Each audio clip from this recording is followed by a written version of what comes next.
Hello everybody and welcome back to the MiNameIsJake channel. Today we're back, of course, with the as yet unnamed podcast about F1 and stuff. So this is going to be an F1 based podcast. It's not going to be a bit of everything. It'll be mostly F1. So we'll stick with that and we'll enjoy it. So of course episode 2 we're going to be going over the race which happened last weekend at Bahrain, I hope it was Bahrain, wherever we were for the first week of the 2022 season. We're going to go through many things, including the race and some other stuff either side and some other general stuff I want to talk about. So God knows how long it is, and you're just going to have a black screen, so feel free to have this on in the background while you get on with other things.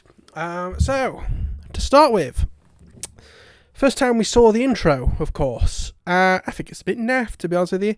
It's a random order other than the start and first second. So for the start, it's the three new guys, or new to this season. So Joe, Magnussen, and there's one I'm forgetting. Joe and Magnussen. Is there a third? I thought there was a third. Joe, Magnussen. Oh, Albon as well. So new for this season, obviously. Two of them have been in there before. Joe's the only one who's fully brand new. I like how clear the people are. And I like how the new car is featured, especially a look under the car. But it's kind of weird that the one in the box, it doesn't look very dynamic like all the previous ones have done. Vettel looked amazing, obviously. In terms of graphics during the races and qualifying stuff, so the bits down the side, the bits that pop up, I don't think they're going to age very well because they're just kind of like a solid black, which is a bit weird. They're not very translucent. I'd prefer them slightly more translucent. And there were some other things that people didn't like, which I can't fully remember. So the other things that, of course, we learnt, first of all, is for this race, Sir Vettel has COVID. God knows if he'd been anywhere near Daniel Ricciardo or anything like that. But we had Nico Hulkenberg subbing in for him. And kind of is a show that COVID hasn't fully gone away, even though, especially in the UK, we're basically back to normal. Even though our rates are increasing. In fact, I mean, I've been in isolation for a few days because my girlfriend had it. I never had it, but she did for the second time. COVID numbers UK, let's have a look. Yeah, good, we're spiking again. We're halfway to where we were last time. We were at 95,000 cases a day, but we don't care about COVID. There's a war now. But anyway, so let me go back to where we were. The other thing that we have to discuss, of course, is whether it's... I've clearly not spelled this right, and it's broken my brain. Guan Yu Zhou or Zhou Guan Yu? That's the question. So, because it seems as though in Asia they do surname then Christian name, I guess, or we'd call first name, but they have it last. So that's why it's Guan Yu Zhou, and why it turns up as Zhou. But Zhou is kind of the individual name, where Guan Yu is the family name. So for us, it'd be Zhou Guan Yu or Guan Yu Zhou, or the other way around. So his first name is Zhou. You know, people call him Zhou as opposed to calling him Guan Yu. So that's the thing. Of course, he did a lot of his karting and stuff in Sheffield, where I've done all my karting in my time. So yes, main thing to point out for practice, of course, was sympathy corner, as Crofty and some of the others put it. For Bottas, he had some issues during practicing, although, as we will learn, didn't seem to affect him too much. For qualifying, we learned, certainly, that the Mercedes were not indeed sandbagging. They are certainly struggling. And we also learned that all Mercedes cars are struggling, Mercedes-powered cars. So Williams, Aston, McLaren, and Mercedes. All four of them struggling. Hang on. Yeah, all four of them struggling. Obviously, Mercedes was the best out of all of them. They were sort of the third fastest car on the grid when everyone's car worked. But yeah, they certainly weren't sandbagging, and the top three nearly fastest cars were Ferrari, Alfa, and Haas. Good old Haas. Always sort of been a secret favourite of mine, Haas, even in the slightly dodgy year that was last year. Both Astons were out in Q1, one of the McLarens were, and just a really bad weekend compared to where they were last year, where they were definitely fighting for third place. I don't think they got third place in the end, but they were up there. And now Ferrari have gone first, and McLaren are now a backmarker team. I worry about McLaren because, of course, their road car stuff isn't going stupendously. And I always thought, well, even if the road car stuff is dipping a little bit, over next year, their F1 might be really good. And it may have been 4 teams, Merck, Red Bull, Ferrari, McLaren, but no. And it's worrying me because McLaren road car aren't doing well. If McLaren F1 don't do very well, what is there left? It's really sad. I don't even know what cars McLaren sell on the road. Actually, just bear me a sec. Yeah, so McLaren only really sell 3 cars. Lots of people seem to say that they sell loads. It seems to have calmed down a bit. Not as bad as Ferrari at the minute. And people always praise Lamborghini. They have the Aventador and a special, the Huracan and a special or 2, and then they have the 4x4 thing. What's it called? It's got a daft name. Urus. Whereas McLaren, they may say that they sell 6 cars, but really you have the Artura, which is just the Artura, the 720S series, so the 720S, 720S Spider, 765LT and 765LT Spider, and the GT. So they only really sell 3 main cars as far as I'm concerned, and Porsche sell billion different variants of about 7. So, so I'm worried about McLaren, that if they don't do well in F1 and the road cars aren't doing very well, they could be in quite a bad place. Another thing you've got to consider is Alpha, Haas and Williams. If you look where they were, bottom 3 last year, so they've had a similar wind tunnel time. Obviously Haas had the most, but look where Alpha and Haas are, and then look where Williams are. And clearly most of this year, presuming they get stuff sorted, is going to be Ferrari versus Red Bull. Similar to how it was Red Bull versus Mercedes last year, although I think it's going to be closer now that Russell is there instead of what's his face. You've got Sainz compared to. Let me start that again. So obviously, I think Leclerc and Verstappen are going to be about similar as Mercedes, and bear me a sec. Apologies for interruptions. What I was trying to say is, last year you had Verstappen versus Hamilton, and then below that year you had Bottas and Perez. I think Perez was better for his team than Bottas was. Whereas now you've got Leclerc versus Verstappen, and then you've got Sainz versus Perez, and Perez is a lot better, and Sainz. Perez is a lot better on last year, and Sainz is a much better teammate to Leclerc than Bottas was to Hamilton. So I think it's going to be much more closer this year if Red Bull, of course, can sort out all their issues. So if we move on to the actual race, do a bit of a race recap. Guan Yu Zhou apparently into the first corner. The reason why I went to the back of the grid was his revs got too low, so he mustn't have gone down enough gears into turn 1. And the car went into anti-lag mode, so that's why I ended up dropping all the way back. It's a good job it didn't end up getting collected by somebody. It's quite funny because it's a case of probably he was used to going around there when there wasn't a train of cars going into turn 1, so he was probably going a load slower than he expected and was in too higher of a gear, and that's what I did all this for. The race, to be honest with you, was a little bit boring in the middle. After the first few laps, it was a bit boring. You had the Leclerc versus Verstappen thing, which was interesting to begin with and was kind of a good showcase of how the 22 cars are doing what they set out to do.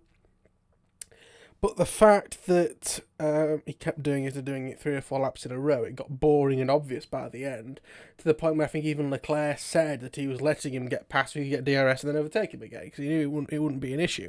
Verstappen, if anything, should have hung back, got to the DRS, got in front, and then he's in front for a lap there, and he can try and get a bit of a 1 second gap going again, or at least enough.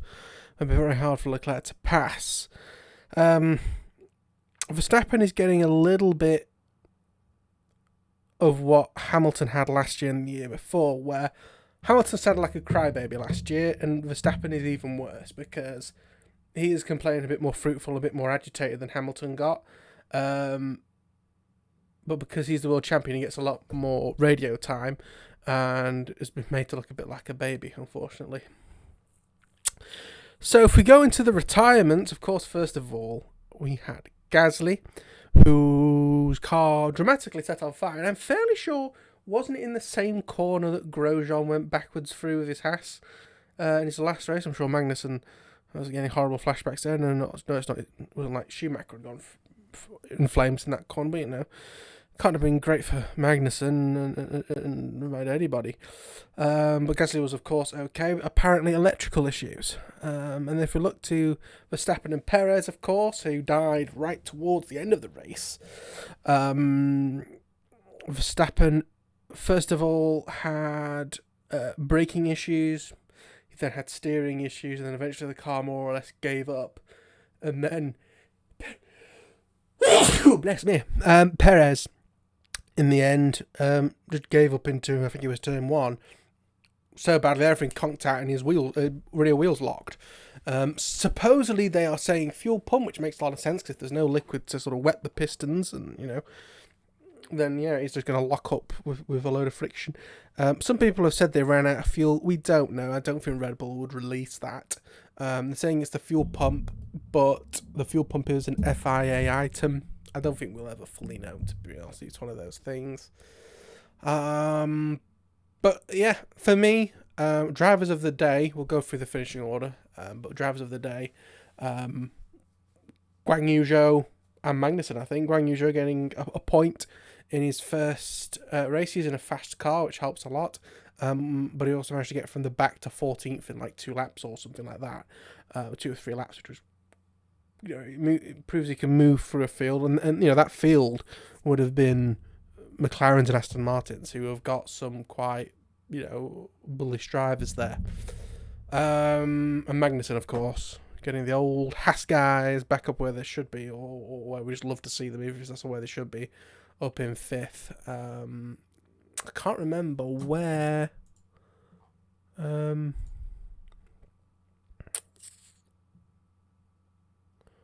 Mick Schumacher just out of the points. But Mick Schumacher really, I don't think we can count much for the previous year because they were so far behind all the time. People say, well, he's not a rookie anymore.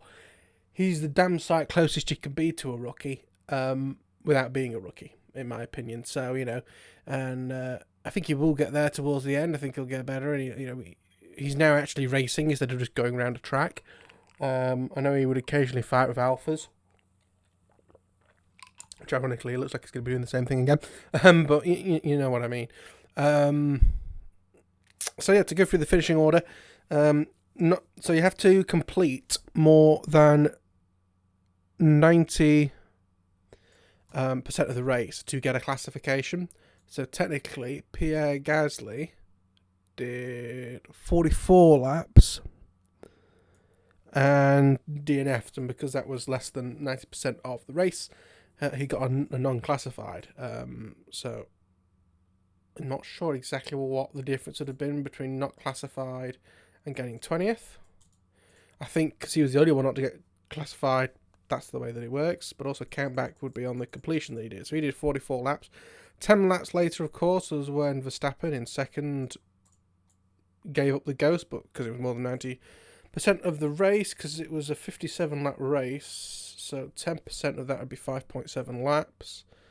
Yeah, okay, so anyone who did more than 52 or 51.5 or whatever, however that would work out, so he got a classification. Perez, he managed to actually get into the pits, Max, I think, whereas Perez was stuck on that corner and had to be pushed off. There was a safety car during that period, and or was the safety car already out, I think, for Pierre Gasly? He just got extended. No, it can't have been. I'm sure there was a safety car for Perez as well. Or was it or was it a virtual safety car maybe because it was so close to the end? I don't know. Being at the back of the grid, we have Nico Hülkenberg, which by all accounts, Vettel is going to miss the next one as well. So I presume Hülkenberg will be in Jeddah, I think, next. You then have Latifi, basically back where he's used to being. Lando Norris and Daniel Ricciardo next in the 15th and 14th. Terrible for them. Hopefully they can get that McLaren sorted. I'm not sure exactly what their issues were. Apparently the driver said that entering corners actually feels quite good, but kind of mid-corner and exiting the corner is where they have issues. And we did see at one point Hamilton went onto hard tyres and it was like he was on an ice skating ring. It was ridiculous, that car. Get to them in a moment, of course. We then had the other Williams of Alex Albon. I don't think, personally, Williams have missed out by losing Russell because they've got Albon. I think Albon and Russell are on a similar league. Albon, obviously, has been out the running for a year, but at least was around F1, where, say, Magnussen wasn't. But I don't think they've actually lost much in losing Russell and gaining Albon. I think they're about level. I think Red Bull were a bit more strict with Albon in his 2020 year. Then have Lance Stroll of Aston Martin. Whether there's a chance if Vettel had been there, he'd be up there with Stroll just missing out on points. That's possibly their best spot for them. I mean, the fact they've dropped back, McLaren have dropped back behind Aston Martin, it's a bit worrying. You then have Mick Schumacher again, may as well be a rookie, in 11th, and Guan Yu Zhou in 10th, who is a rookie, so you could say, whatever. Guan Yu Zhou does have less time. I think it'd be interesting to see them two fight with each other, because again, people say Mick Schumacher has had a season, he should be better, but it wasn't really, he just drove a car around on a circuit for 50 odd laps or however many laps each race was. He hasn't really had to fight with people before. Then have Alonso and Ocon in 7th and 9th, which quite a good result for Alpine, but Renault are such a forgettable team. Wherever they are, Alpine, Renault, whatever they are, very forgettable team. Alonso really isn't much for me because I was into F1 when he was up at the top, and Ocon, I forget his name half the bloody time. In 8th, sandwiched between the two Alpines, we had the only Red Bull powertrain / Honda finishing car, which was Yuki Tsunoda. Good job for him. 8th, not too bad. Above that lot, you have Bottas in 6th. There was actually a meme sent round of apparently Russell was saying at one race, why is Valtteri in a Mercedes battling for 9th, yet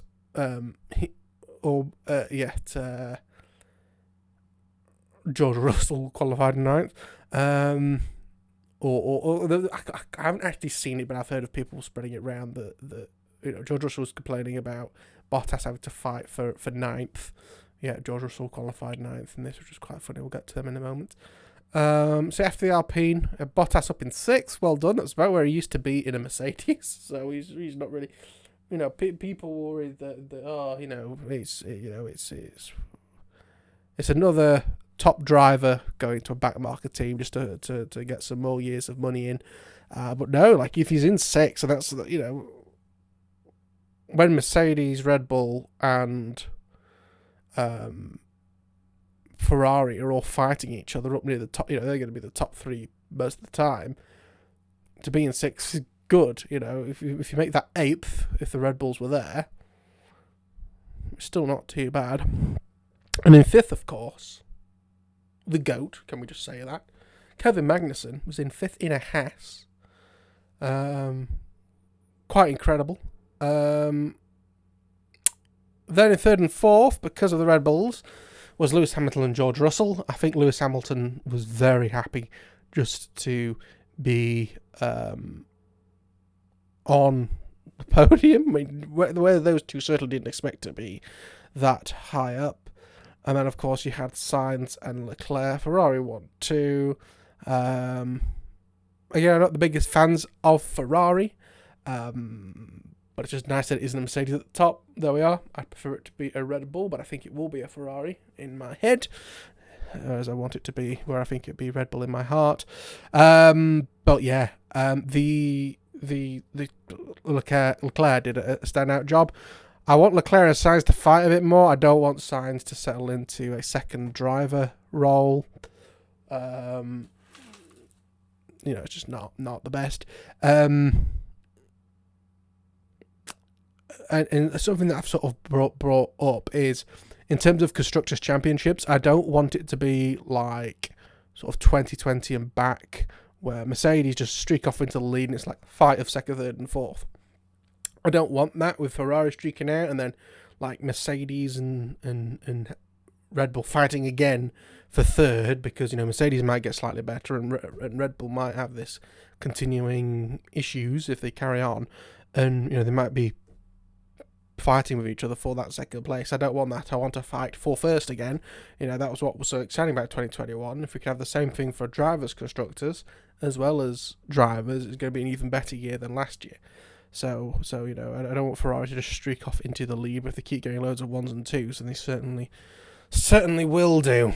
If we have a look, if I quickly fire up my second year of F1, if we presume that I'm going to go back to being a top driver again after the last few disasters, last week, Lando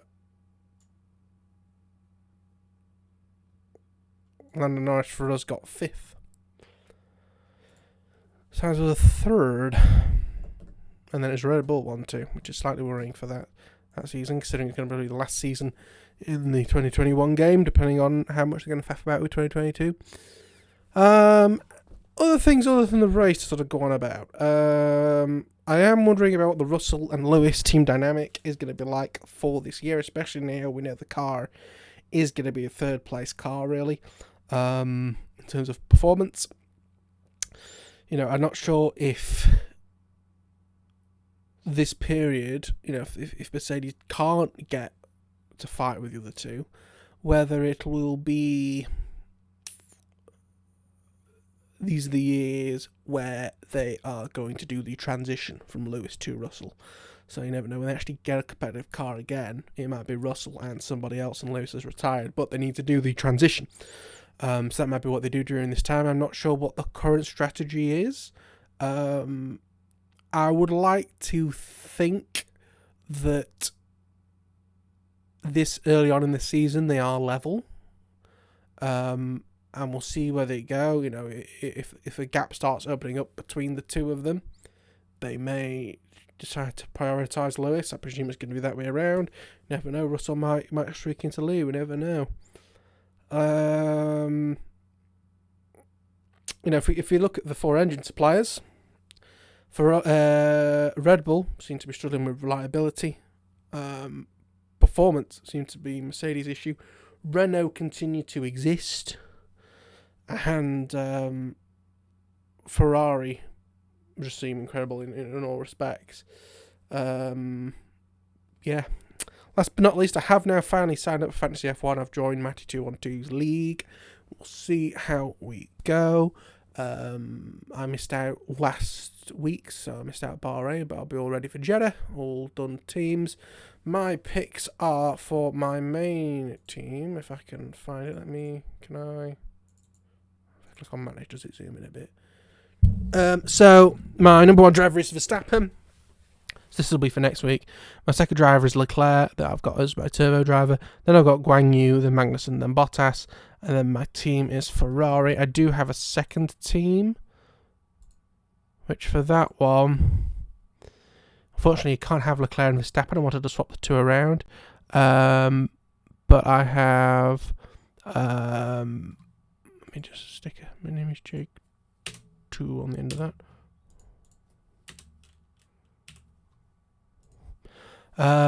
So my second team is Leclerc, Perez, Magnussen, Bottas, Ocon, and then my team is Red Bull, which we'll see how that goes, obviously. But team 1 I am quite confident with, because I was able to get them in that way.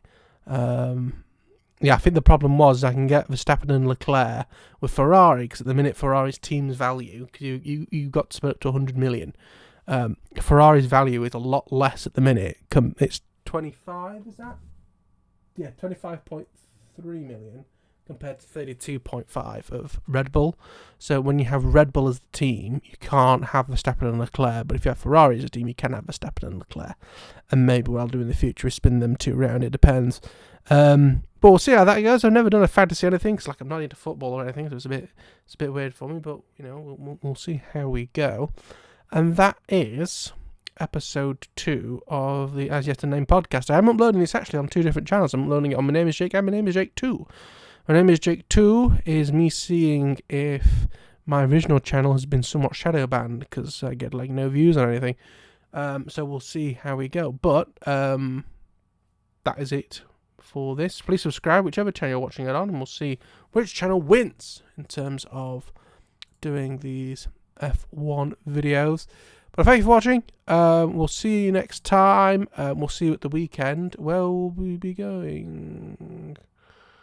Can't work out where we're going. So I've just done that one. So it's 1, 2, 3, 4 back. 1, 2, 3, 4. Canada, I think. We are next time for you guys this weekend, and it's an interesting one. So, I thank you all for watching. I will see you all in the next one. Comments and stuff are very much appreciated, and I'll see you all in the next one. Bye bye.